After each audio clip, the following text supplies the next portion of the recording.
के जहां भी कथाएं हैं सबको सूचना दी कि आप निश्चिंत होकर शरीर पर ऐसा कोई स्वर्ण आभूषण पहन कर ना जाए, क्योंकि सबसे प्रबल आभूषण है कि मेरा शंकर आपके कंठ पर आकर बैठ जाए, तो उससे बढ़कर कोई चैन और उससे बढ़कर कोई स्वर्ण का आभूषण नहीं हो सकता। आपको शिव मिलना चाहिए, आपको शंकर प्राप्त होना चाहिए। और जब मेरा ओघड़दानी, मेरा शिव, मेरा शंकर, मेरा कैलाशी, मेरा अविनाशी, मेरा शिव प्राप्त हो जाए तो उससे बढ़कर कोई सुख नहीं है।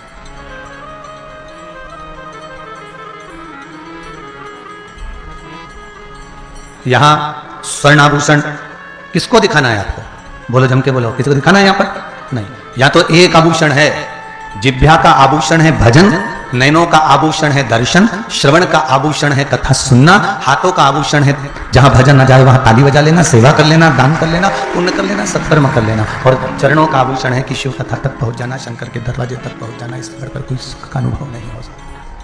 अब इससे बड़ा आभूषण और क्या होगा? इससे बड़ा सुख और क्या हो सकता है?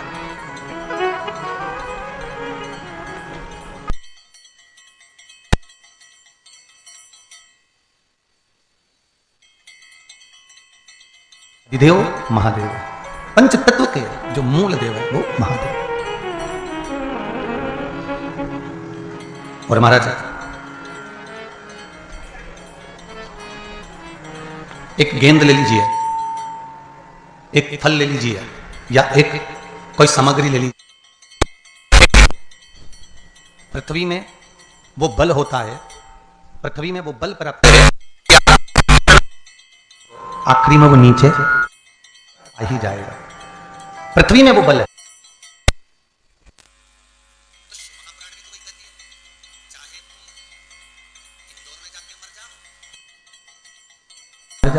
चाहे तुम्हारी मर्जी पड़े रायपुर में मर जाओ, चाहे भिलाई में मर जाओ, चाहे तुम्हारी मर्जी पड़े जहां जाकर मर जाओ, पर शिव में वो बल होता है कि मरने वाला कहीं पर भी मरे पर उसको सजा धजा कर शमशान में लेकर जाया ही जाता है। शिव अपनी ओर ले ही लेता है। शंकर अपनी शरणागति, शंकर अपनी शरणागति देता है, शिव अपनी ओर खींचे ही लेता है, शंकर अपनी ओर प्राप्त कर ही लेता है। पृथ्वी के देव आदिदेव महादेव है महाराज जी। शिव अपनी ओर अपने भक्त को खींच ही लेते हैं।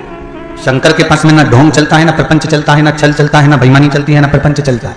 शिव जी के मंदिर में तो केवल एक लोटा जल चढ़े, शंकर का नाम स्मरण, चाहे पंचाक्षर जाप कर लो नमः शिवाय, चाहे षडाक्षर कर लो ओम नमः शिवाय, चाहे मूल मंत्र का जाप कर लो श्री शिवाय नमस्तुभ्यम, या महामृत्युंजय मंत्र का जाप करो। शंकर के पास में कोई दिखावे का कर्म नहीं है, शिव के पास में कोई दिखावा या छल या बेईमानी या प्रपंच वाला काम नहीं है। शंकर के पास तो केवल एक कर्म है कि आप जितना भजन कर रहे हो, जितना स्मरण कर रहे हो, जितना मंत्र जाप कर रहे हो, जितना नाम जाप कर रहे हो, उसका फल आपको मिलेगा। और एक और चीज आज बहुत हृदय से कहना चाहूंगा, जितने लोग आस्था पर सुन रहे हैं और जितने लोग मोबाइल पर कथा सुन रहे हैं और जितने यहाँ हलकोसा की इस पावन धरा पर बैठकर कथा सुन रहे हैं, सब ध्यान से सुनना कि हो सकता है कि तुमने जो दान दिया उसका फल तुम्हारे मरने के बाद में। लोग कहते हैं ना कि मरोगे तो तुम्हें प्राप्त होगा, तुम्हें अन्न दान दोगे तो ऊपर अन्न खाने को मिलेगा, वस्त्र दान करोगे तो ऊपर वस्त्र पहनने को मिलेगा, स्वर्ण दान करोगे तो ऊपर स्वर्ण मिलेगा। ऐसा दुनिया शास्त्रों में लिखा है तो लोग कहते हैं कि ऐसा मिलेगा। पर शिव महापुराण में, स्कंद पुराण में, लिंग पुराण में, नर्मदा पुराण में, ब्रह्मदेवता पुराण में, अग्नि पुराण में, देवी भागवत में, विष्णु पुराण में, महाराज गणेश पुराण में श्री वेदव्यास जी वर्णन करते हैं कि शंकर का किया गया भजन, शंकर को किया गया दान, शंकर का लिया गया नाम, शंकर का किया गया स्मरण वहां मिले कि नहीं मिले, पर इस जन्म में ही, जन्म के अंतर्गत ही प्राप्त होगा। वहां की गारंटी नहीं है हो, ना तो शिवर वाला महाराज देख के आया ऊपर जाके, ना तुम देख के आया, और तुम लोग देख के आ गए हो तो बात दूसरी, पर हम तो नहीं गए दादा, ना हम गए ना आप गए कि ऊपर यहां से जाने के बाद कपड़े पहनने को मिल रहा है कि नहीं मिल रहा है, भोजन खाने को मिल रहा है कि नहीं मिल रहा है, अन्न भाग प्राप्त हो रहा है कि नहीं हो रहा है। ये तो हमारे शास्त्र कहते हैं, ये तो हमारी गरुड़ पुराण कहती है, हमारे पुराण हमारे शास्त्र वर्णन करते हैं कि यहां जो करा है तुम्हें वहां प्राप्त होगा। शिव महापुराण की कथा कहती है, स्कंद पुराण की कथा कहती है, लिंग पुराण की कथा कहती है, नर्मदा पुराण की कथा कहती है, गणेश पुराण की कथा कहती है, विष्णु पुराण की कथा कहती है कि ये कथा यहां वेदव्यास जी कह रहे हैं कि वहां मिलेगा, प्राप्त होगा। पर शंकर के दरवाजे पर, शंकर की भक्ति में, शिव के स्मरण में, मृत्यु लोक पर अर्थात पृथ्वी पर भगवान शंकर की साक्षी में तुमने जो भजन करा, शंकर की साक्षी में जो तुमने दान दिया, शंकर की साक्षी में जो तुमने नाम लिया, शंकर की साक्षी में जो तुमने शिव महापुराण की कथा सुनी, शंकर की साक्षी में जो तुमने भगवत स्मरण करा, उसका फल तुम्हें ऊपर मिले कि ना मिले, पर यह पक्का है कि तुम्हारे जीते जी तुम्हें प्राप्त हो जाएगा। मरने के बाद की गारंटी नहीं, पर जीते जी की गारंटी तो यहां शिव महापुराण ले रही है। उसका एक रिजल्ट यहां आया। देखो, हम तो सोचे थे कि शादी की पत्रिका है, पर मालूम पड़ा इसके अंदर लेटर लिख के भेजा। ठीक है, हमें तो लगा था कि शादी की पत्रिका है, किसी का शादी ब्याह पक्का हुआ होगा तो पत्रिका भेजी होगी, पर अंदर पत्र है। इस पत्र में सबसे पहले एक लाइन लिखी है, बड़ी सुंदर लाइन है वो। किसने लिखा है पत्र?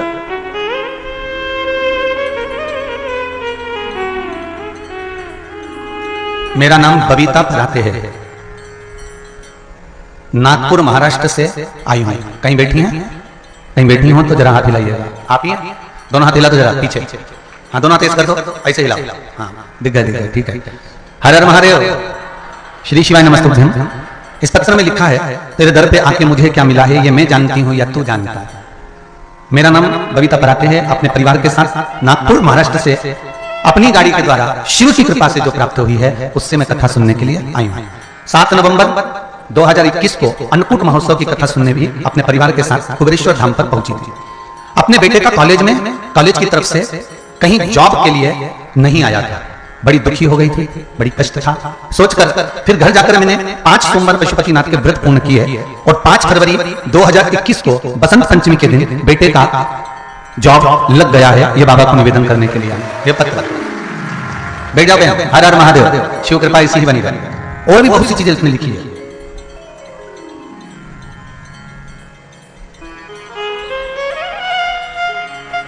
बाबा की करुणा, कृपा और उदारता किसको कहते हैं? ये शिव कथा ही कर सकते। कई लोग कहते हैं कि मरने के बाद प्राप्त होगा, पर शिव महापुराण की कथा कहती है मरने के बाद नहीं। आपने अगर पशुपति व्रत करा है, शंकर का स्मरण करा है, श्री शिवाय नमस्तुभ्यं मंत्र का जाप किया है, शंकर को 1 लोटा जल समर्पित करा है, एक चावल का दाना या एक पुष्प या शिव की भक्ति में अगर आप डूबे हो तो मरने के बाद की गारंटी तो नहीं लेता, क्योंकि मैंने जाकर नहीं देखा, पर जीते जी की गारंटी तो लेता हूं कि भगवान सुख तो तुमको प्रदान कर ही देगा। जो मांगा है वो मिलेगा, वो प्राप्त होगा।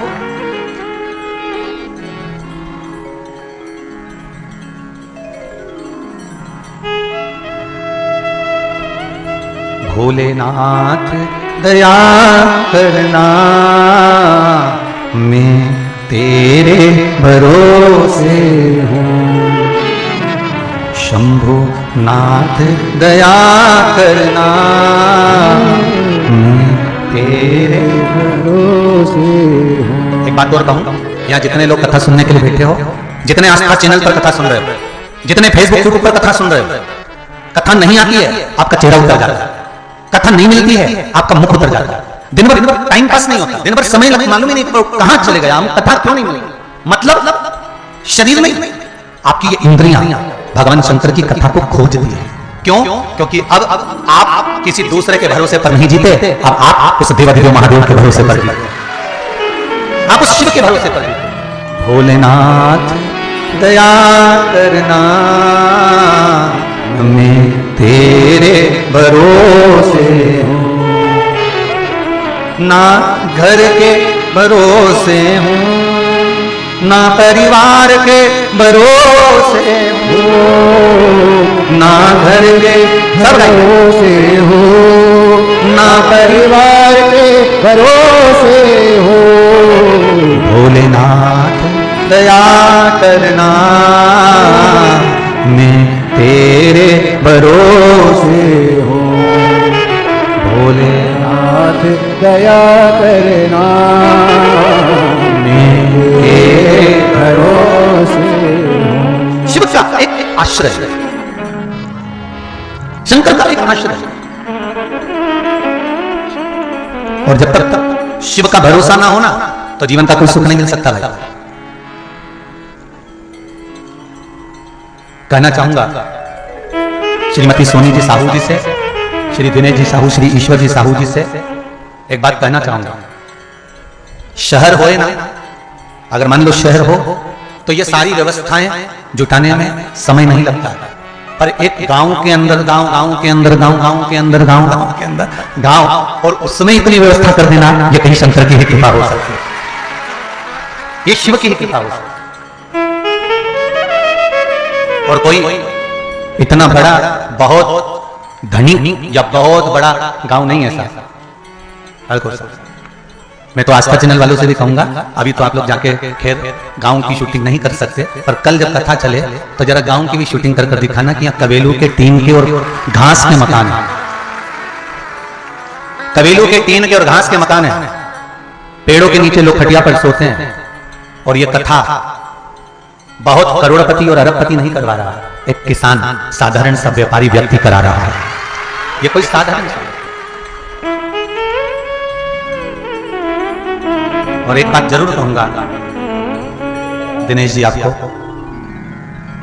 कि बड़े शहर होते हैं ना तो लोग रुकने की व्यवस्था कहीं ना कहीं घरों में, बंगलों में या होटलों में करा देते हैं, पर आप जैसा भक्त भी नहीं मिलेगा जिसने कथा ली और सोचा कि कबेलू के मकान में गुरुजी कैसे रहेंगे, तो मकान तक बना दिया कथा को मात्र कराने के लिए। ऐसा भक्त नहीं मिलने वाला। ये शिव की पास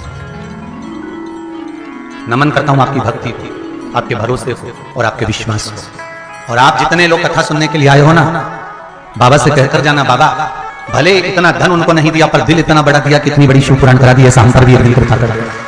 बाबा से कहकर जाना, एक दिन हम पर भी ऐसी कृपा करना भोलेनाथ कि हमारा भी मन बहुत बड़ा है, दिल बहुत बड़ा है, तो कृपा करना कि एक बार हम भी शिव पुराण की कथा करवाएं। कई लोग कहते हैं गुरुजी केवल शहर में बांटते हैं, आकर एक बार हलकोसा को तो देख लो, एक बार अगर मौका मिले तो हलकोसा तो आओ।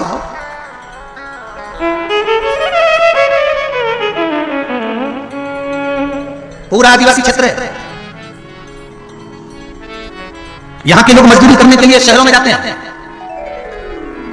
दिन रात मजदूरी करते हैं, तब 2 रोटी के लिए रुपया लेकर आते हैं, गुजारा करते हैं। आपके गांव में ट्रैक्टर, ट्राली, बखर सब होगा, आज भी हलकोसा में हली चलाया जाता है और बैलों से खेती करी जाती है। अब इतना समर्पण, इतना प्रेम, इतनी वात्सल्यता, इतनी करुणता, इतना आनंद, तो आज सिद्ध कर दिया इस साहू परिवार में कि कथा धन से नहीं दिल से होती है। ये सिद्ध कर दिया, कथा धन से नहीं, हृदय होना चाहिए, दिल होना चाहिए।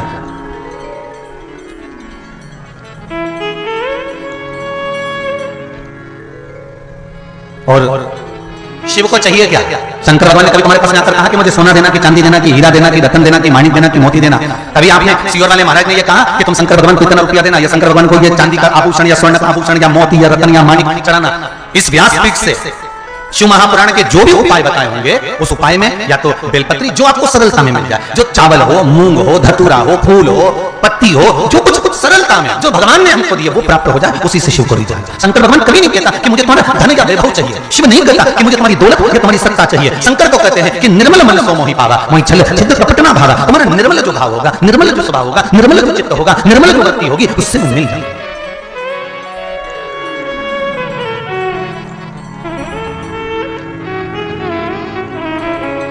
आज सिद्ध कर दिया छत्तीसगढ़िया सबले बढ़िया।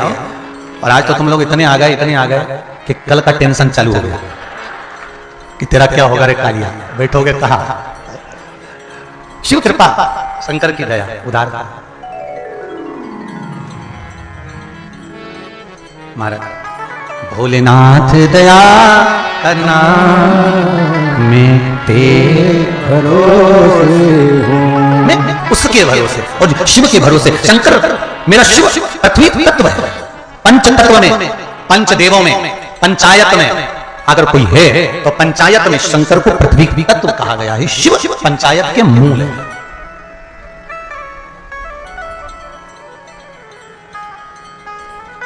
शिव पंचायत के मूल है। आप कहीं पर भी दान करो, पुण्य करो, सत्कर्म करो, भजन करो, कीर्तन करो, वो भले तुम्हारे जाने के बाद अलग जन्म में मिल जाएगा। पर शिव महापुराण की कथा कहती है जिसने शंकर को 1 लोटा पानी चढ़ाया है, शंकर का पंचाक्षर मंत्र नमः शिवाय, षडाक्षर मंत्र ओम नमः शिवाय, मूल मंत्र श्री शिवाय नमस्तुभ्यम या महामृत्युंजय मंत्र या शिव का किसी भी रूप में भजन, दान, पुण्य, स्मरण, संकीर्तन करा है, ये अगले जन्म में नहीं, ये आपको इसी जन्म में आपके जीते जी आपकी आंखों के सामने प्राप्त हो जाता है। मरने के बाद आपके जीते मत बुरे कर्म कर वरना पछताएगा, भगवान की आंखों से तू बच नहीं पाएगा, तू बच नहीं पाएगा। अरे ओ अज्ञानी मत कर नादानी। ये हमारा कर्म का फल। इसलिए शायद शिव महापुराण की कथा कहती है कि जब आप शंकर का भजन करो, शंकर का जब आप स्मरण करो, शंकर का जब मंत्र जाप करो, शंकर का जब नाम जाप करो, तो शंकर की पूजन करने वाला, सेवा करने वाला 3 चीजों पर ध्यान जरूर देना। पहला, शंकर का भजन करने वाले को इतना ध्यान रखना चाहिए कि आप किसी का बुरा मत करो, भले कोई आपका बुरा कर दे। 3 चीजें शंकर के भजन करने वाले को याद रखना। पहला क्या? जम के बोलो, आप किसी का बुरा मत करो, भले दुनिया के लोग आपका बुरा कर दे। एक प्रैक्टिकल करके देखो, कभी आपने प्रैक्टिकल कर देखना है? छोटा सा,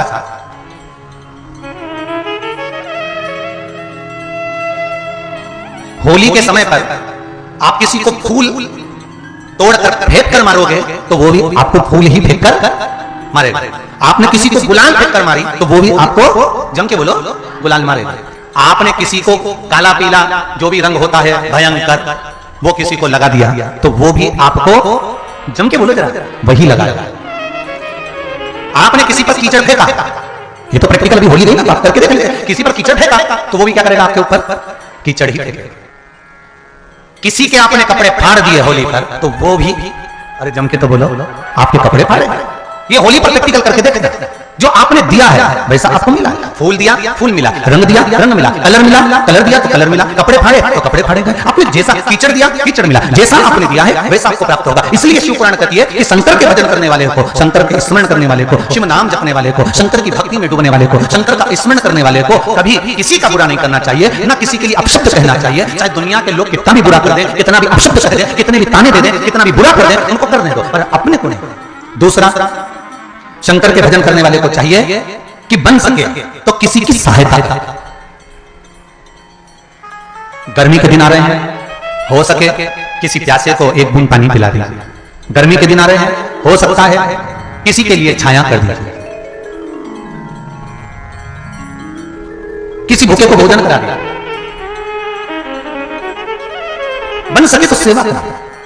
तीसरा, शिव पूजन करने वाले को, शंकर के भजन करने वाले को, शंकर के स्मरण करने वाले को तीसरा बात कही गई कि आप कभी भी किसी दूसरे देवता की निंदा मत।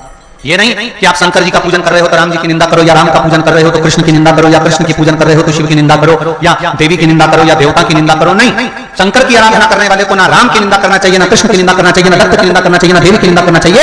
हमारे धर्म के जो देव है 33 कोटि देवता, किसी भी देवता के लिए शिव पूजन करने वाले को, शंकर की आराधना करने वाले को, भगवान का भजन करने वाले को कभी निंदा नहीं करना चाहिए। बन सके तो उसका अच्छा बोलिए।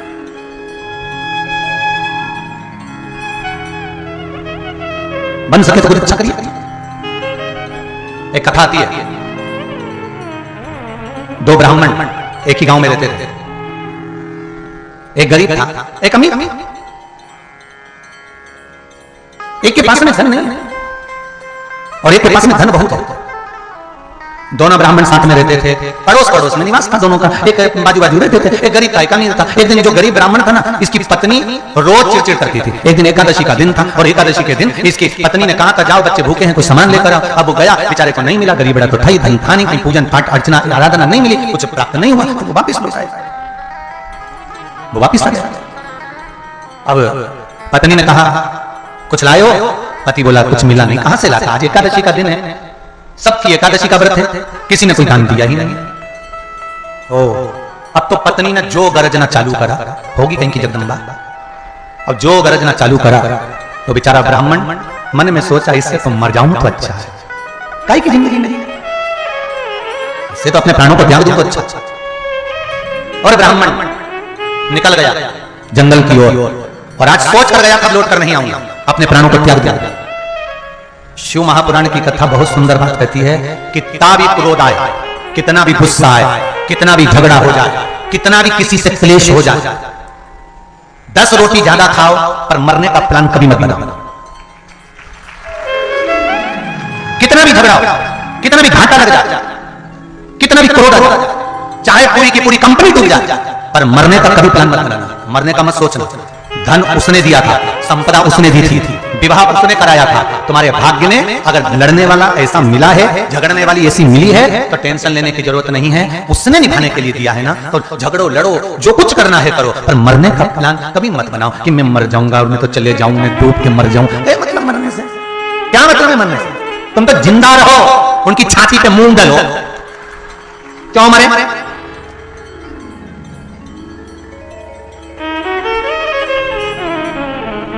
थोड़ा सा परीक्षा में फेल हो गए, जॉब नहीं लग रहा, काम नहीं हो रहा, कहीं ना कहीं घाटा लग गया, तुरंत विचार कर अब तो मर जाएं तो अच्छा, बहुत तकलीफ में है, बहुत दुखी हैं गुरुजी, हम बहुत तकलीफ में हैं गुरुजी। तो गुरुजी क्या करेंगे? गुरुजी तो रोज कथा में कहते हैं शंकर पर विश्वास करो, शिव पर स्मरण करो, शंकर का भजन करो, शंकर की भक्ति का धारण करो, शिव पर एक लोटा पानी चढ़ाओ, ज्यादा तकलीफ है, ज्यादा दुख है तो बेलपत्री का कमल बनाकर उस पर चावल रखकर शंकर को समर्पित करो। कितनी बार उपाय बताए साहब, आप करो तो और विश्वास रखकर करो।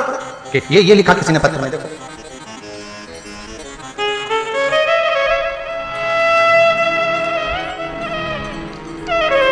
जयंत कुमार सिन्हा, रिसाली, भिलाई, छत्तीसगढ़ से आए। कहीं बैठे हो तो हाथ उठाइएगा और दोनों हाथ हिलाइएगा। आप ही हैं जयंत कुमार जी? आपने लिखा है, हर हर महादेव गुरुदेव, व्यासपीठ को नमन करता हूं।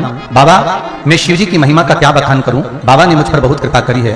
भोलेनाथ ने मेरे बच्चे को मैथ्स के एग्जाम में, मेरा बच्चा जो कि पढ़ने में कमजोर था, ज्यादा नहीं पढ़ पा रहा था, मैथ के एग्जाम में दिन आपके द्वारा बताए गए उपाय, बेलपत्री में शहद लगाकर शिवालय में चिपकाकर और उसे निवेदन कर जब एग्जाम देने के लिए गया तो सबसे ज्यादा अंक मैथ में ही लेकर आया है। ये पत्र बैठ जाइए बाबू। हर हर महादेव। शिव की भक्ति करो तो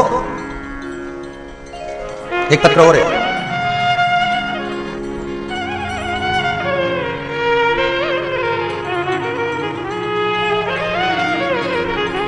लीना श्रीवास्तव, PCS सनमा गांव। वो राइटिंग थोड़ी सी भारी है, आस्था चैनल पे भी पत्र है, राइटिंग थोड़ी भारी है, परंतु फिर भी ठीक है। बाबा के कहीं बैठे हो ना, तो लीना श्रीवास्तव या सीमा श्रीवास्तव जो भी लिखा होगा, PCS सनमा गांव, रानमा गांव या सनमा गांव, कहीं बैठे हो तो हाथ उठा देना। कहीं अच्छा उधर हो क्या? बहुत बहुत धन्यवाद, पत्र बहुत जोरदार लिखा है, पढ़ा नहीं है परंतु जी पत्र बहुत अच्छा है। एक बार दोनों हाथ हिला दीजिए। हर हर महादेव। बहुत सुंदर बात लिखी है आपने इस पत्र में कि गुरुदेव मेरा नाम सीमा श्रीवास्तव है, 3 महीने से तकलीफ में थी, बहुत रोग हो गया था, सारी मैं रोग का नाम नहीं लूंगा, दवाइयां कर चुकी थी, दवाइयां तक नहीं लग रही थी, बहुत ज्यादा कष्ट में हो गई थी। आपने 7 बेर शंकर जी को चढ़ाने का एक उपाय बताया था, यही करा था ना दीदी? 7 बेर शिव जी को चढ़ाने का एक उपाय बताया था। मैंने वो उपाय करा और करने के बाद जो जैसा आपने कहा था वैसा की वैसे किया, मुझे 5 दिन के अंदर अंतर आ गया, अब मैं ठीक हूं और कथा में आकर बैठी हूं। ये शिव कृपा। बैठो बहन, बैठो। श्री शिवाय नमस्तुभ्यं। बाबा ने मेरी सुन ली और मैं कथा में आकर बैठ गई। ये शिव जी समझ, अब करो ही ना। सारे दुनिया के लोगों को एक आदत पड़ गई है, मालूम कौन सी? कि कुआं कोई खोद दे, पानी हम पी लें, सारा काम गुरुजी कर दें और लाभ हमको मिल जाए। पर शिव महापुराण थोड़ी सी उल्टी चलती है। और लोग कहेंगे तुमसे, तुम चिंता मत करो, हम बैठे हैं, हम सब कर देंगे, तुम तो जाओ आराम से चादर तान के सो। पर शिव महापुराण की कथा कहती है, जो उपाय शिव महापुराण में जैसे शंकर के भजन, शिव का स्मरण, शंकर की भक्ति, शंकर का जैसा जैसा उपाय स्मरण कहा गया है, वैसा यदि करोगे तो यह पक्का है कि शंकर आपके लिए सारे रास्ते खोल देंगे, सारे मार्ग। वो कृपा जरूर है।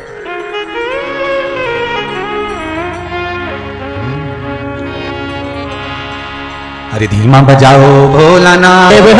भगवान शिव की कथा कर रही हो, गर्दानी त्रिकालदर्शी कैलाशी अविनाशी का चरित्र कर। महाराज एक ब्राह्मण गरीब है, दूसरा ब्राह्मण अमीर। अब गरीब जो है उस ब्राह्मण की पत्नी ने जब अपशब्द कहना चालू करा तो हृदय को घात लगी, और हृदय को घात लगी तो मन में आया कि इससे तो अच्छा है कि मैं प्राणों को त्याग। वो प्राण त्यागने के लिए चला। आवाज बढ़ाइए। वो प्राण त्यागने के लिए चला, और जब प्राण त्यागने के लिए वो चला, गया जंगल में, और जंगल में जाकर एक घने जंगल में एक गुफा के पास पहुंच गया, और उसने विचार करा कि अब मुझे कहीं नहीं जाना, अब मुझे मरना है, प्राणों को त्यागना है, प्राणों को त्यागना है, अब अपने प्राणों को छोड़ना है। अब इस शरीर का कोई मूल तत्व नहीं है। इस शरीर का मूल तत्व नहीं है कुछ। अब इस शरीर को रखना नहीं, छोड़ देना है अब इस शरीर। और जब विचार कर लिया कि इस शरीर को छोड़ना ही है, जैसे ही पहुंचा गुफा के पास में, गुफा के अंदर एक शेर सोया हुआ था।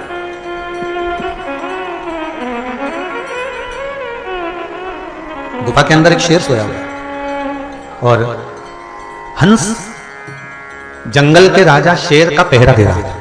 देखिए जरा कथा कितनी सुंदर, शिव महापुराण का ये चरित्र आप लोगों को सुंदर वर्णन कर रहा है।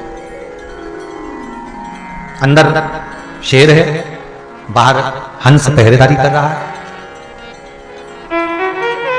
और हंस ने देखा कि पंडित जी आए हैं, ब्राह्मण देवता है।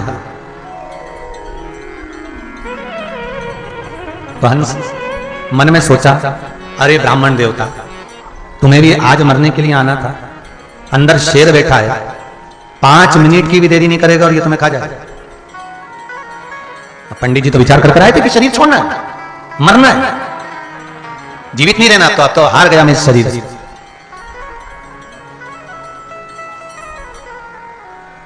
हंस हंस है। हंस ने विचार करा, आज एकादशी का दिन है, ब्राह्मण मर जाएगा, शेर इसको खा जाएगा। हंस का शरीर है, अपना अपना फर्ज है कि कुछ जीवन में आए हो तो अच्छा कर लो। जितने भी वृक्ष पृथ्वी पर लगते हैं, भगवान सारे वृक्ष को बीज उत्पन्न करने की कला देते हैं। अब ये वृक्ष के ऊपर है कि वो बीज उत्पन्न करे, फेंके और उस बीज से खुद का एक नया वृक्ष पैदा करे। पर कई वृक्ष पृथ्वी पर जन्म लेते हैं, पैदा होते हैं, उगते हैं और बीज उत्पन्न ही नहीं करते और वो कटकर मर जाते हैं, समाप्त हो जाते हैं, पर उनका कोई बीज वो उत्पन्न ही नहीं करता।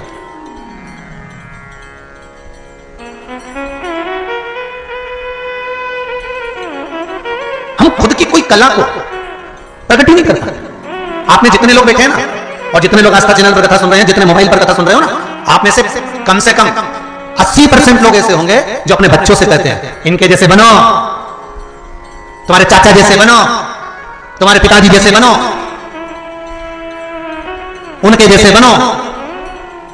बोलो सही है कि गलत है?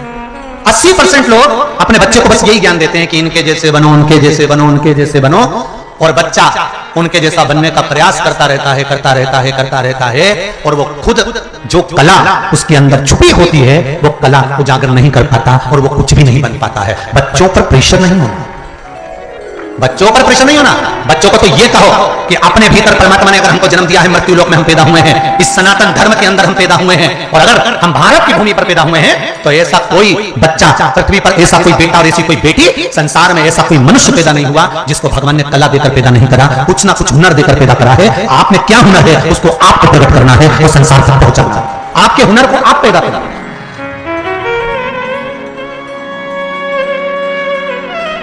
हमें दूसरे के जैसा नहीं, हमें वो बनना है कि आने वाली पीढ़ी अपने बच्चों से कहे कि इनके जैसा बने। हमारे भीतर भी परमात्मा ने हमको एक हुनर देकर भेजा है, हमारे भीतर भी परमात्मा ने एक हुनर हमको दिया है, उस हुनर को हमें प्रकट करना है, पर हम कर ही नहीं पाते।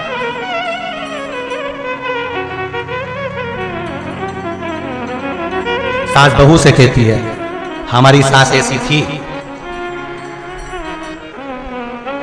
सास बहू से कहती है, उसकी बहू को देख लो, थोड़ी बहुत अक्ल लिया, उसके जैसी बन जा। और एक दिन उसकी बहू ने, जिसकी सास बोल रही थी ना कोई उसके जैसे बनो, और वो अपने पति के साथ घूमने के लिए कहीं गई और 20 लाख का सेट खरीद के लाई, और बहू ने फिर अपनी सास से कहा, हम तो बनने को तैयार है, दिलाओ। हम कौन मना कर रहे हैं? हम कौन सा मना कर रहे हैं कि नहीं बनेंगे? आप तो दिलाओ तो सही। ओके, पति ने उसे 20 लाख का दिलाया, हमें 10 लाख का दिला नहीं देना। ईश्वर ने, परमात्मा ने, मेरे भोलेनाथ ने, मेरे ओघरदानी ने, मेरे कैलाशी ने, मेरे शंकर ने हर एक व्यक्ति को हुनरवान पैदा करा है, किसी को साधारण नहीं बनाया। सा उसने बनाया तो प्रबल बनाया है, बस उससे हमको कुछ निकालना है, अपने भीतर से एक सुंदर सा कुछ भाव प्रकट करना है।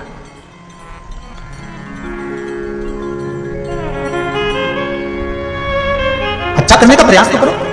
हंस ने विचार करा ये एकादशी के दिन मर जाएगा, मैं हंस हूं, क्यों ना अच्छा काम कर दूं।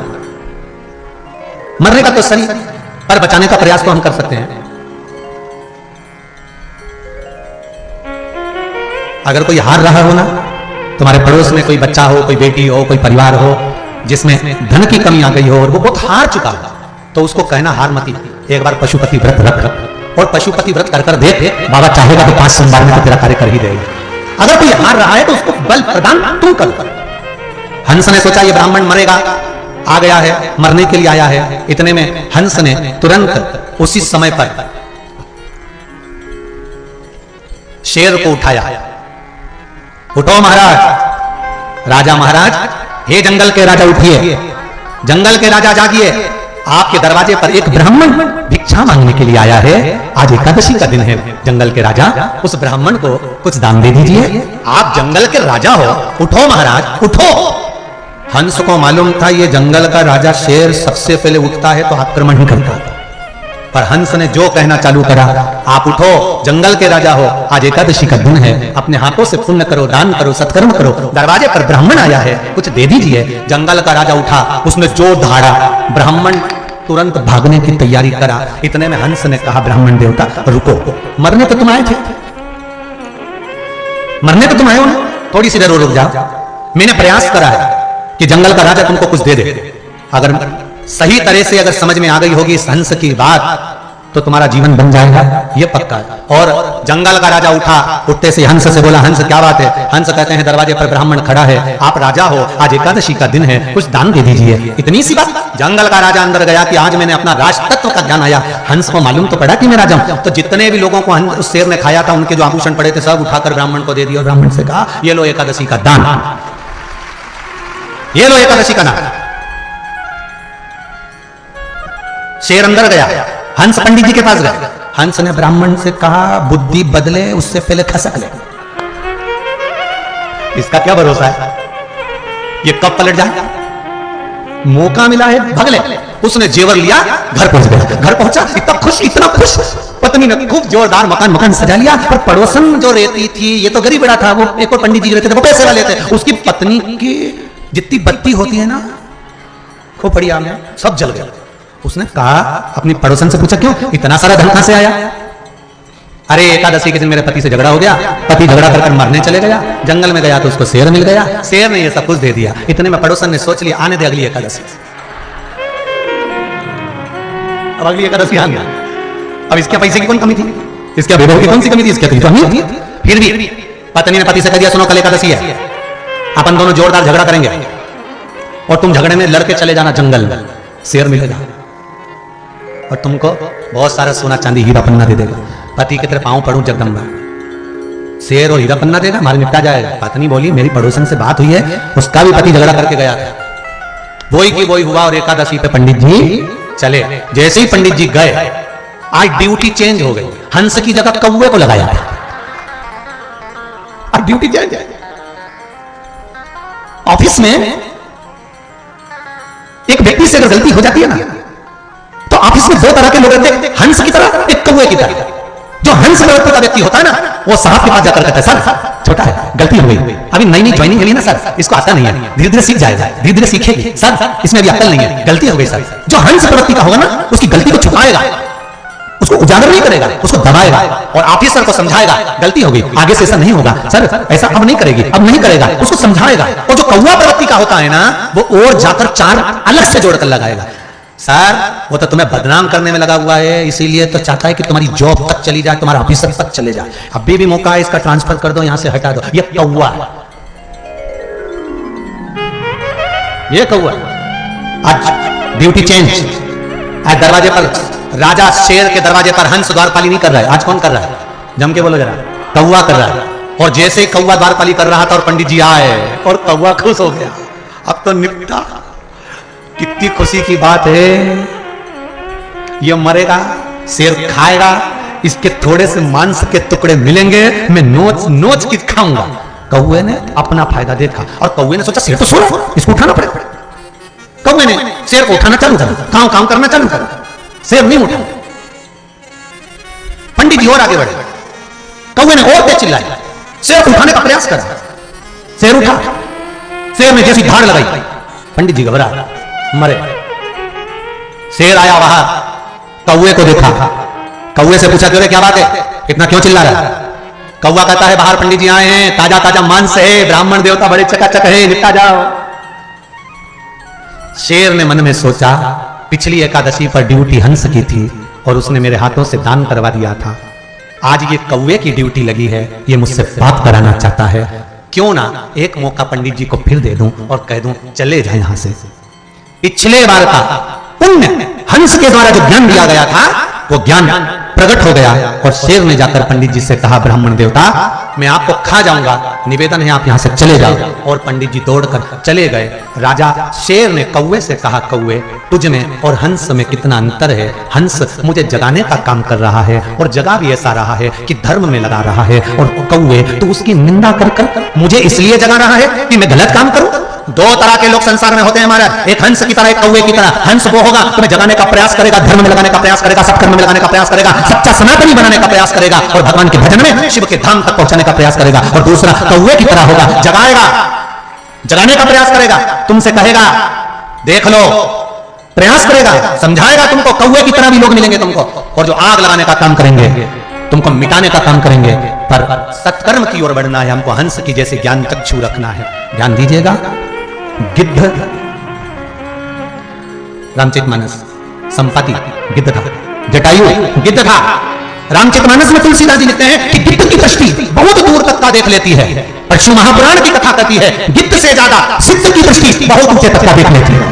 शिव महापुराण की कथा तो गिद्ध अगर दूर तक का देख सकता है तो सिद्ध उससे भी दूर का देख सकता है। इसलिए कहते हैं कि कहीं जाओ तो किसी सिद्ध के पास जाकर थोड़ी देर बैठो, भजनावली कीर्तनी संकीर्तनी स्मरणी, जो भगवान का भजन करने वाला हो, स्मरण करने वाला हो, मंत्र जाप करने वाला हो, नाम जाप करने वाला हो, शिव की आराधना करने वाला हो, शंकर का अनुमोदन करने वाला हो, शिव भक्ति में डूबने वाला हो। महाराज अगर गिद्ध बहुत लंबा देख सकता है, बहुत दूर का देख सकता है, तो कोई सिद्ध और लंबा देख सकता है कि तेरा अंत कहां तक है, तुझे कैसे फल मिल सकता है, यह कोई सिद्ध ही देख सकता है। गिद्ध और सिद्ध दोनों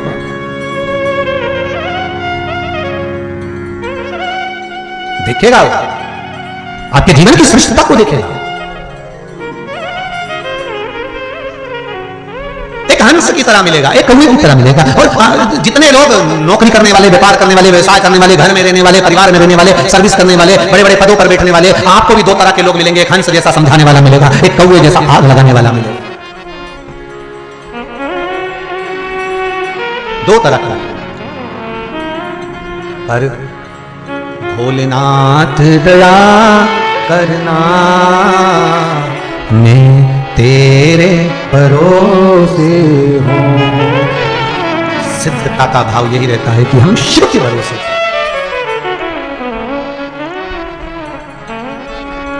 दरवाजे पर कोई आया, उसका आतिथ्य करो, उसका सम्मान करो, उसका सत्कार करो, वो जरूरी है। अभी शीतला सप्तमी गई, शीतलाष्टमी, इसके बाद में दशा माता की पूजन आ जाएगी। और अब की बार दशा माता की पूजन शायद रविवार की पड़ रही है, और रविवार की पड़ रही है तो कई लोग विचार में पड़े होंगे कि पीपल के वृक्ष के नीचे रविवार को जाएं कि नहीं जाएं, पीपल के वृक्ष के नीचे दशा माता का पूजन करें कि नहीं करें, रविवार को पड़ रही है, करें ना करें। पहले भी कहा है आपको, आज फिर कहते हैं, आप पीपल के पेड़ की पूजन करने नहीं जा रहे, रविवार के दिन आप दशा माता का पूजन करने जा रहे हैं। अब वो दशा माता अगर पीपल के वृक्ष के नीचे बैठी है तो आप पूजन कर सकते हो, उसमें कोई दोष नहीं होगा, उसमें कोई दोष नहीं हो सकता। आप दशा माता की पूजन करने जा रहे हैं। अब वो दशा माता भले वो पीपल के पेड़ के नीचे बैठी हो, चाहे बड़के पेड़ के नीचे बैठी हो, आप पीपल की पूजन करने नहीं जा रहे। हाँ, पीपल के वृक्ष के नीचे अगर दशा माता बैठी और पीपल के नीचे बैठी है तो आप पीपल की पूजन, पीपल की जड़ की पूजन भी कर रहे हो, तो दशा माता के भाव से करेगा। आप ये ना सोच कर रहे हैं कि हम पीपल की पूजन कर रहे हैं, रविवार के दिन कर नहीं सकते। हमने सुना है रविवार को पीपल को छूना नहीं चाहिए, प्रणाम नहीं करना चाहिए, पूजन नहीं करना चाहिए, पर आप पीपल की नहीं कर रहे, आप दशा माता की कर रहे हैं। इसलिए रविवार को कर सकते हो आप दशा माता करो, आप सेवा, शिव आराधना कर रही। महाराज भगवान शंकर पृथ्वी का स्वरूप है, पृथ्वी का तत्व है। फिर अगला जो वर्णन आया पंच तत्व में, मां दुर्गा अग्नि का स्वरूप है। महाराज शरीर में एक तत्व अग्नि भी हमारे भीतर होता है, तुरंत उपज जाता है, तुरंत प्रकट हो जाता है, तुरंत। दुर्गा, दुर्गा नाम पार्वती जी का कब पड़ा था? जब दुर्गमासुर को मारा था। रूरू नाम का एक दैत्य था, असुर। और रूरू नाम का ये दैत्य, रूरू नाम का ये असुर, जिसने चारों तरफ अपना वर्चस्व जमा रखा था, कहीं यज्ञ होते खंडित कर देता, कहीं सत्कर्म होते नष्ट कर देता, लोगों के पुण्य को छुड़ा कर ले जाता, पुण्य को छुड़ा कर लाता। एक बात और ध्यान रखिएगा, आप लोग शिव पंचायत शिव महापुराण की कथा सुन रहे हैं, जब किसी विशेष परिस्थिति में फंस जाओ, जब आपको लगे कि ऐसी विषम परिस्थिति में हम फंसे हुए हैं, भगवान कोई रास्ता निकालिए, तो एक काम करना, 5 बेलपत्र लेना,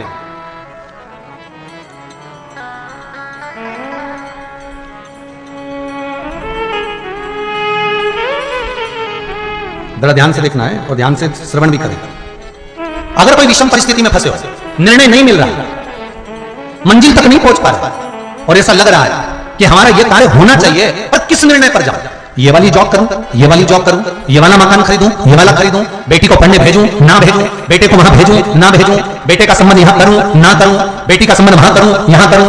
जब कहीं विषम परिस्थिति में फंस जाओ, कोई निर्णय नहीं निकल रहा हो, कोई निर्णय तक आप नहीं पहुंच पा रहे हो, तो 5 बेलपत्री, और 5 बेलपत्री की जो नीचे की जो डूट होती है, यहां का जो भाग होता है, जो डंडी होती है, इस डंडी पर इत्र लगाओ, 5 डंडी पर, जितने भी 5 बेलपत्री की 5 डंडी पर इत्र लगाकर एक एक बेलपत्र, बेलपत्री के वृक्ष के नीचे भगवान शंकर की पंचायत का नाम लेकर गणेश, विष्णु, शिव, दुर्गा, सूर्य, इनका स्मरण कर कर अपना हाथ उस बेलपत्र पर रखकर भगवान से प्रार्थना करो कि अब मेरा निर्णय आपको सौंप दिया गया है, आपको जो निर्णय करना है 24 घंटे के अंदर मेरे हृदय से वो निर्णय आप करा देना और सत्मार्ग पर पहुंचा देना। निर्णय पक्का।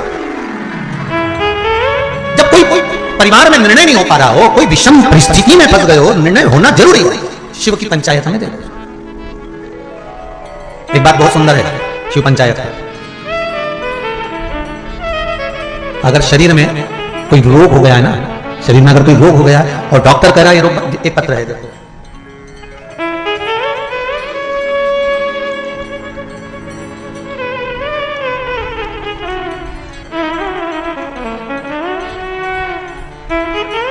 कोई सतीश कुमार जी शर्मा, सुसनेर, जिला आगर, मालवा, मध्य प्रदेश से यहां पहुंचे हैं। भैया हम मध्य प्रदेश के ही हैं, वहीं तो कथा करिए। कौन आए? हाथ उठाओ जरा, खड़े हो जाइए। आप ही दोनों हाथ उठाकर एक बार हर हर महादेव कर दीजिए। हर हर महादेव। आपने पत्र में लिखा है भैया जी, गुरुदेव एक महा चमत्कार मेरे हुआ, उसको मैं किन शब्दों में वर्णन करूं, कुछ समझ में नहीं आता। गुरुदेव मेरे दाहिने पैर की पिड़ली में एक सफेद दाग हो गया था, उससे मैं बहुत चिंतित हो गया था, सारे डॉक्टरों का इलाज करवा रहा था। गुरुदेव वो बढ़ रहा था, घट नहीं रहा था। गुरुदेव आपने एक सोमवार को जल चढ़ाने का उपाय बताया था, सूर्य भक्ति का। उस प्रयोग को बताने के लिए उस प्रयोग को मैंने किया और करने के बाद गुरुदेव शिव का चमत्कार क्या होता है, माइक पे बोलना चाहेंगे? रिंदो, शिव का चमत्कार क्या होता है मैं वर्णन करना चाहूंगा कि मैंने जो उपाय करा अब मेरे शरीर से वो दाग चला गया है, बिल्कुल भी नहीं बचा है। ये शिव कृपा।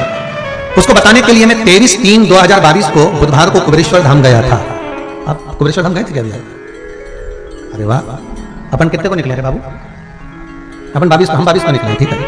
23 को मैं बुधवार को कुबेरेश्वर धाम गया था, वहां जाकर मालूम पड़ा कि आप 22 तारीख को भिलाई के लिए रवाना हो गए। मैंने रेलवे से जाकर सीहोर स्टेशन पर पूछा तो वहां से कोई ट्रेन यहां आने की नहीं थी। रात्रि 8:30 बजे मैं भोपाल आया और रात को 1 बजे गोंडवाना एक्सप्रेस को पकड़ा, जिससे मैं भिलाई के लिए गया। मुझे बहुत खुशी की बात यह है कि गुरुदेव डॉक्टर के पास भी उस चीज का इलाज नहीं था जो शंकर जी ने मेरा इलाज कर दिया। इसलिए मैं धोख लगाने के लिए मध्य प्रदेश से छत्तीसगढ़ आ गया हूं प्रणाम करने के लिए। जोरदार ताली बजाएं। बहुत बहुत साधुवाद। बैठिए हमारे, बहुत बहुत साधुवाद। शिव कृपा, शंकर की उदारता, शंकर की करुणा। और ऐसे एक पत्र नहीं महाराज, बहुत सारे पत्र हैं जिनको अपन समय समय पर पढ़ेंगे। रोज के पत्र आते हैं और रोज के यहां पर पढ़ दिए जाते हैं। जितने पढ़ाते हैं उतने, पूरे तो पढ़ नहीं सकते, जो हाथ में आया पढ़ दिया। शिव आराधना किसको कहते हैं? एक बहुत सुंदर बात कहेंगे कि शिव पंचायत के अंतर्गत अगर शरीर में रोग भारी हो गया, बहुत तकलीफ है, शरीर में कष्ट है, बड़ा भारी रोग हो गया है, बहुत तकलीफ में अगर शरीर चल रहा है, तो निवेदन करूंगा आप प्रयास करिएगा।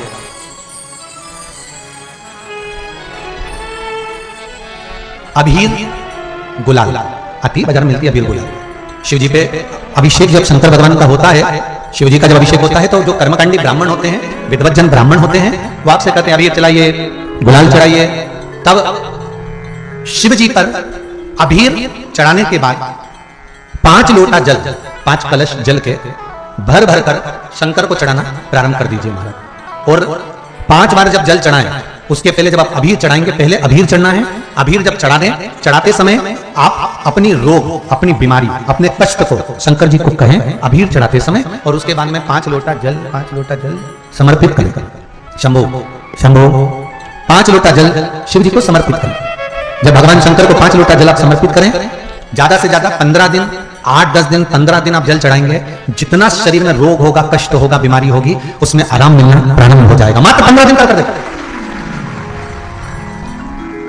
पर शिव पंचायत के 5 देवों का स्मरण होना चाहिए इसमें। पहला बोलते जाओ दिल्ली, गणेश जी। दूसरा भगवान विष्णु। तीसरा भगवान शंकर। चौथा मां दुर्गा।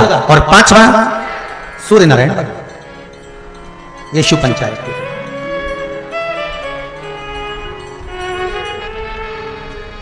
5 देवों का स्मरण शिव पुराण कह रही है। मां दुर्गा, दुर्गा का बनी है।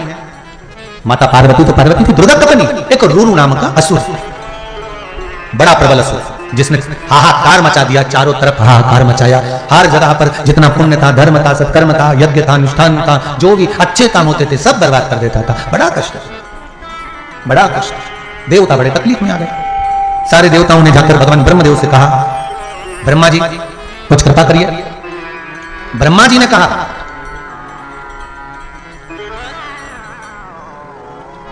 इस रूरू दैत्य की अगर वध कर सकते हैं तो भगवान शंकर, भगवान विष्णु दोनों एक ही स्थान पर खड़े हों, तब जाकर ये रूरू दैत्य मर सकता। अब देवताओं ने जाकर भगवान विष्णु से भी प्रार्थना करी, भगवान शिव से भी निवेदन करा। शंभो शरणे मांगो घड़ी रे घड़ी, दुख काटो दया करी निदर्शन आपो। शंभो शरणे मांगो घड़ी रे घड़ी, दुख काटो दया करी निदर्शन आपो। भगवान विष्णु भी खड़े हुए, भगवान विष्णु भी खड़े हुए, दोनों सामने खड़े हुए हैं, और दोनों सामने खड़े होकर रूरू दैत्य को मारने का प्रयास कर रहे हैं।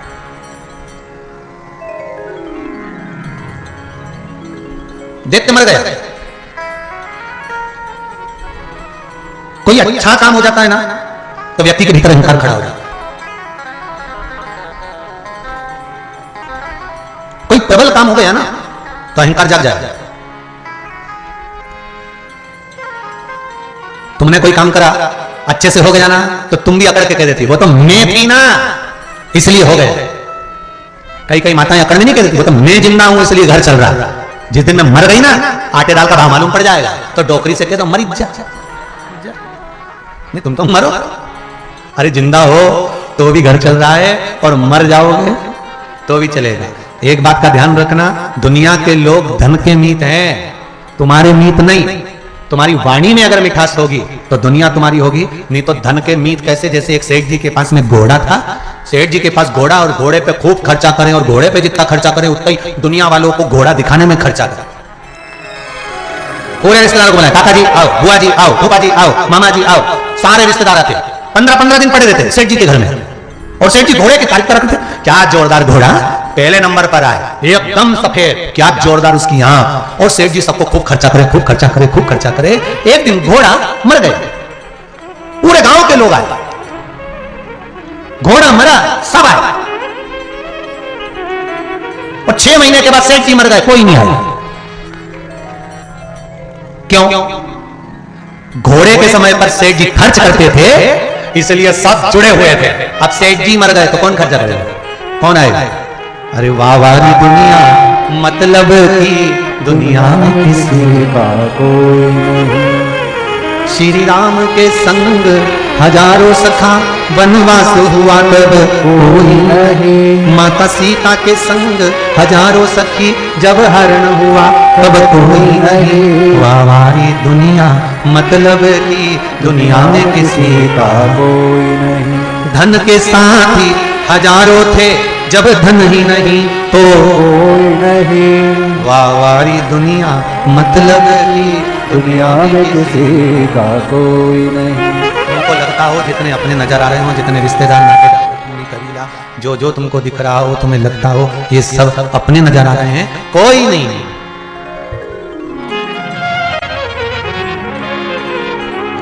कोई रे मन मुसाफिर निकलना पड़ेगा, काया को खाली करना पड़ेगा। अरे भाड़े के क्वार्टर को तू क्या संभाले। कितना किराए के मकान को खूब पोछा झाड़ू लगा लगा के क्या जोरदार संभाला, इतना जोरदार ये शरीर। क्या है किराए का मकान? खिड़की खराब हो गई, खिड़की सही करवा ली। दरवाजे खराब हो गए, किसी किसी की चौखट ही निकल गई, दरवाजे सही करवा ली। किसी की अलमारियां खराब हो गई, एक तो काम करे दूसरी करे ही नहीं, अलमारी का कुंदा ही लटका रहा, आवाज ही नहीं आ रही। किसी किसी की तो पूरी छत ही उड़ गई, कबेलू ही नहीं बचे, एक भी टीन गायब हवा में। अरे भाड़े के क्वार्टर को तू क्या संभाले, जिस दिन तुझे घर का मालिक निकाले, इसका किराया भी भरना पड़ेगा। सुन लो छत्तीसगढ़ वालों, काया कुटीर खाली भरना पड़ेगा। रे मन मुसाफिर निकलना पड़ेगा, काया कुटीर खाली करना पड़ेगा। अंत समय उसको निकालना पड़ेगा, किराया देना पड़ेगा, श्वास रुकी किराया देना पड़ेगा। जब तक श्वास रुकी किराया नहीं भरोगे तब तक कुछ मिलने वाला नहीं।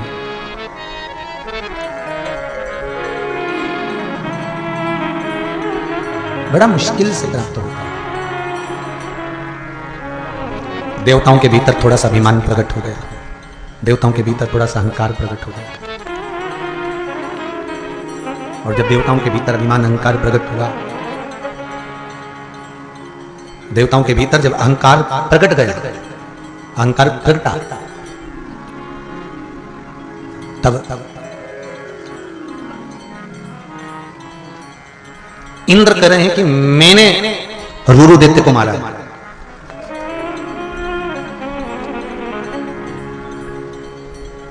वायुदेव कह रहे हैं कि वो तो मैं नहीं होता तो ये रुरुदैत्य नहीं मरता।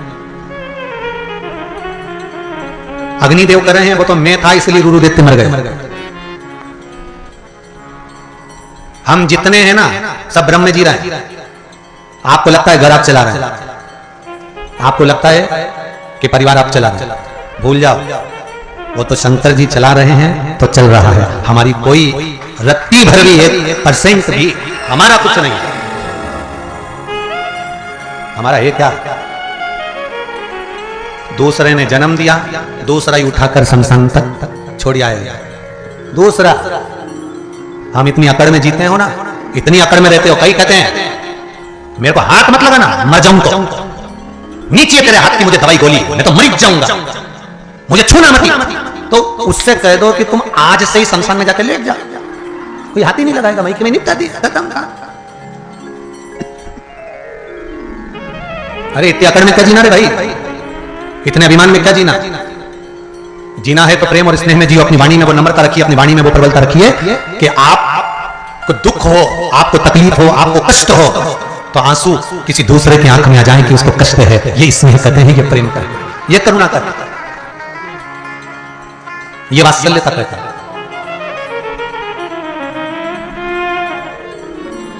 शिव कथा कह रहे हैं, अभिमान के शब्द हमारे मुख से नहीं निकलना चाहिए। हमारे भीतर अहंकार के जब शब्द प्रकट होते हैं तो हमारा करा हुआ सारा पुण्य, हमारा करा हुआ सारा अच्छा कार्य सब छिन्न हो जाता है, सब समाप्त हो जाता है।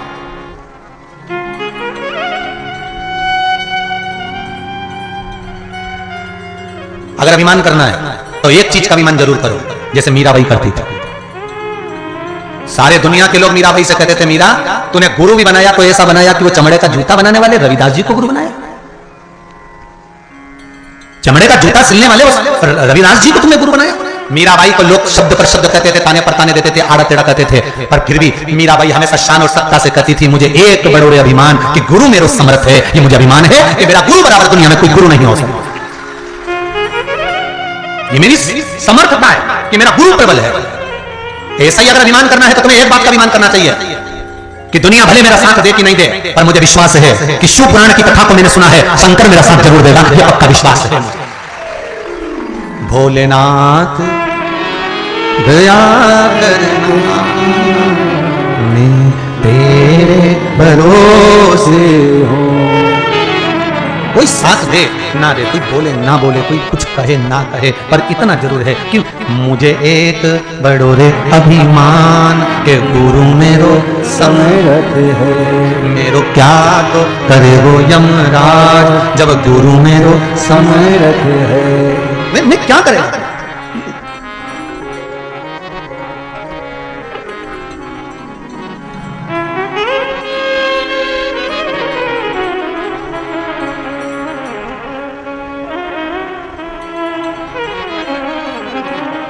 महाराज सबने अपना अपना बखान करा, सबने अपना अपना चरित्र कहा, देख लिया। मां आदिशक्ति ने, बहू कहती है सबसे ज्यादा काम मैं करती हूं, बड़ी बहू कहती है। छोटी कहती है जेठानी तो रत्ती भर काम नहीं करती, कमरे से निकल के नहीं आती, मैं सब करती। मंजली कहती है कि मैं करती, संजली कहती है मैं करती। बड़ा बेटा कहता है सब मैंने करा, छोटा कहता है मैं नहीं होता तो कहां से करते, तुम तो घूमने में लगे रहे, मैंने सब संभाल लिया। उससे छोटा बोलता है कि मैंने करा, उससे छोटा बोलता है मैंने करा। भाई भाई आपस में कहते हैं हमने करा। केवल घर में एक चुप रहती है, वो घर की बुजुर्ग माँ होती है, वो कहती है घर का काम है, कोई दूसरा तो करने नहीं आएगा, इसलिए माँ संतोषी होती है, वो समझ जाती है, करे कोई भी करे वो तो अपने घर का रहा, कोई भी करे वो तो अपने घर का रहा है, संभाल तो अपने कर रहा है।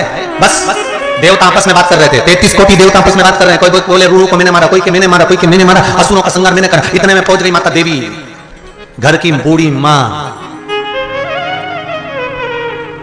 और मां आदिशक्ति भवानी देवी ने, दुर्गा ने एक तिनका लिया और एक तिनके को भूमि पर रखा, एक तिनके को भूमि पर रखा और भूमि पर रखकर मां देवी ने इंद्रदेव से कहा, इंद्रदेव जरा मुझे ये तिनका उठाकर दे देना, मेरे हाथ से गिर गया नीचे।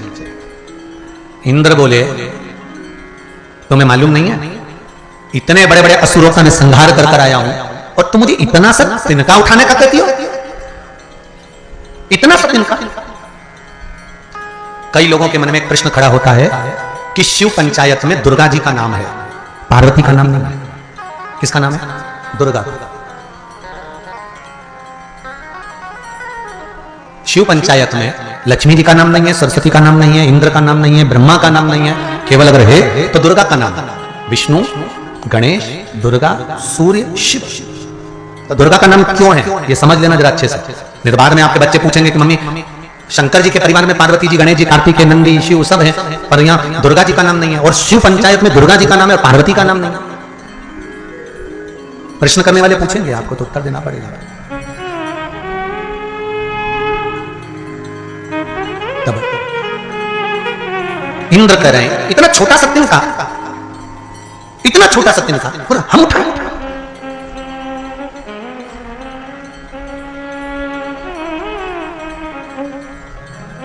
बहुत जब अहंकार टूटता है तब सबसे ज्यादा दुख होता है।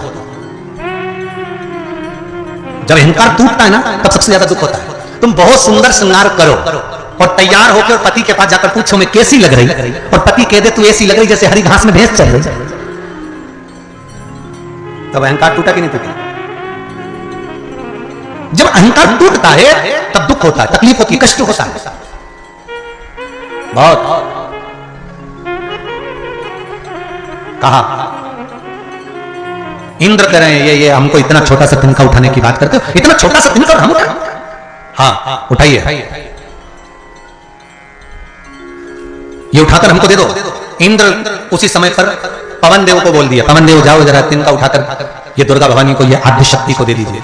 पवन देव गए, उन्होंने पूरा बल लगा लिया, पर वो तिनका नहीं उठा, तिनका नहीं उठा। पवन देव ने इंद्र से आकर कहा, वो तिनका नहीं उठा। इंद्र ने कहा, अग्निदेव आप जाओ, उस तिनके में आग लगा दो। अग्निदेव गए, तिनके में आग लगाना चाहिए, पर तिनका नहीं जला। सारे देवता उठ के खड़े हो गए, उस तिनके को हिलाने का प्रयास करने लगे, पर वो तिनका नहीं हिला। अंत में माता आद्य शक्ति दुर्गा भवानी उस तिनके को सामने प्रकट करती है, तुरंत उंगली से उठाती है और वायु में उड़ा देती है, फूंक मारकर। उस तिनके को जो फेंका, इंद्र से कहा, इंद्र तुम्हारे 33 कोटि देवताओं के भीतर अहंकार प्रकट हो गया था कि ये रुरु दैत्य को मैंने मारा है, ऐसे ना जाने कितने दैत्य सामने आएंगे, मारने वाला कोई दूसरा नहीं होता, मारने वाली आपके भीतर की शक्ति ही प्रबल होती है, पर अहंकार उस शक्ति को दबा देता है। तब भी इंद्र के मन में ये बात प्रस्तुत नहीं हुई कि देवी ने सब कुछ करा, दुर्गा भवानी ने करा। रुरु दैत्य का एक बेटा था जिसका नाम था दुर्गमासुर, और दुर्गमासुर ने जो उपद्रव मचाना चालू करा, दुर्गमासुर ने जैसे उपद्रव करना चालू करा, और उपद्रव जैसे दुर्गमासुर करना प्रारंभ करता है, सारे देवताओं में हाहाकार मच गई। अब कौन मारेगा इसको? तो कहा इसको कोई दूसरा नहीं मार सकता, इसको अगर मारेगी तो स्वयं देवी ही मारेगी। कौन देवी मार सकती है? तो कब पार्वती जी को बुलाया जाए, और पार्वती को बुलाकर कुछ ऐसा करा जाए कि पार्वती के अंश से कोई एक देवी प्रकट हो जाए, और प्रकट होकर इसका संहार कर जाए। आज माता पार्वती श्रृंगार कर बैठी हुई थी, और श्रृंगार कर माता पार्वती बैठी हुई थी, इतने में शंकर भगवान ने आकर कह दिया, वाह वाह वाह पार्वती, क्या भयंकर श्रृंगार करा है तूने। पार्वती जी मुस्कुरा के बोली, श्रृंगार और भयंकर, और क्या पार्वती, गजब की तू तो काली लग रही है रे, गजब की काली। पार्वती को आ गया क्रोध। पतियों से निवेदन रहा है, आज फिर करना, तुम्हारी पत्नी कैसी भी रोटी बनाए तारीफ कर कर खाना। कभी मत कहना कि रोटी जल गई है, या सब्जी में नमक हो गया, या मिर्ची तेज हो गई, तब भी मत बोलो। रोटी जल गई ना तो भी मत बोलो कि जल गई, तुम तो अच्छे से बोलो, कितनी जोरदार रोटी बनी है, तेरे दोनों नेन रोटी में नजर आ रहे हैं, मतलब दो जगह से जल गई। और अगर सब्जी में नमक मिर्ची तेज हो जाए तो कभी मत बोलना कि सब्जी में नमक मिर्ची तेज हो गया, वाह वाह वाह वाह क्या बात है, आज तो सब्जी ऐसी बनी जैसी तू बोलती है। मतलब तीखा तू बोलती है तो सब्जी भी, पर अपने को ये नहीं कहना कि बेकार नहीं है, बहुत जोरदार बनी, वाह बहुत बढ़िया। अब शिव जी को तो तारीफ करना था, पर शंकर भगवान ने तारीफ नहीं करी, शंकर भगवान ने तो डायरेक्ट जाकर कह दिया, आज तो काली लग रही है। और पार्वती जी उठी और उठकर क्रोध की मुद्रा में आकर मां पार्वती तप करने के लिए चली गई। तप करने के लिए जैसी माता पार्वती जी गई, शंकर जी को तो पार्वती के भीतर से एक स्वरूप प्रकट करना था देवी का, और वो स्वरूप प्रकट करना था जो दुर्गमासुर का संहार करना। प्रकट हो गई, तप करने के लिए पहुंच गई एक शिखर के ऊपर।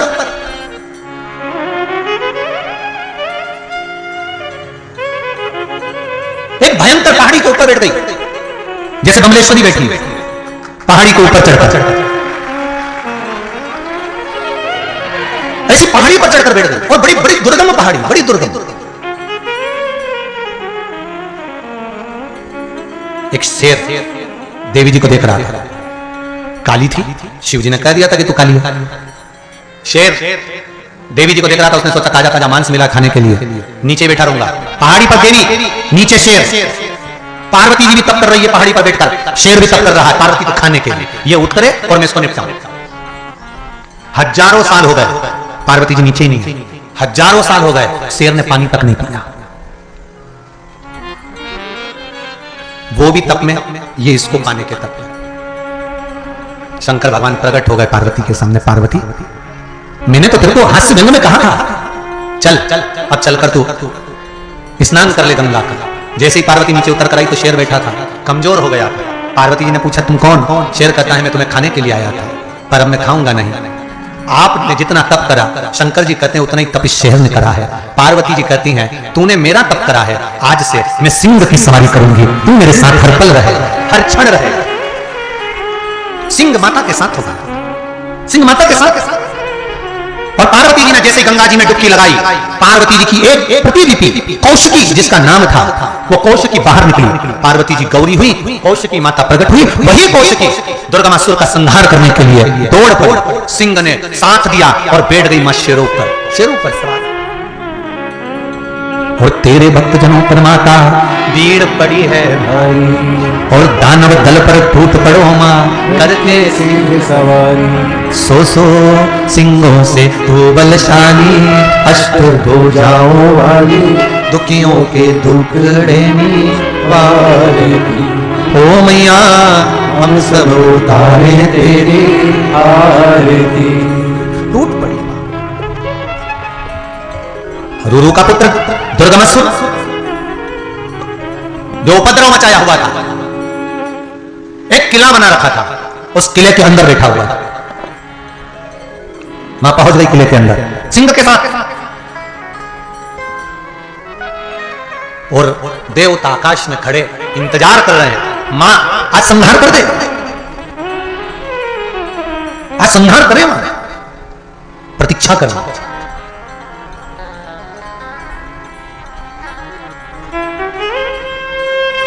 मां टूट पड़ी, आवाज लगाया, ये दुर्गमासुर।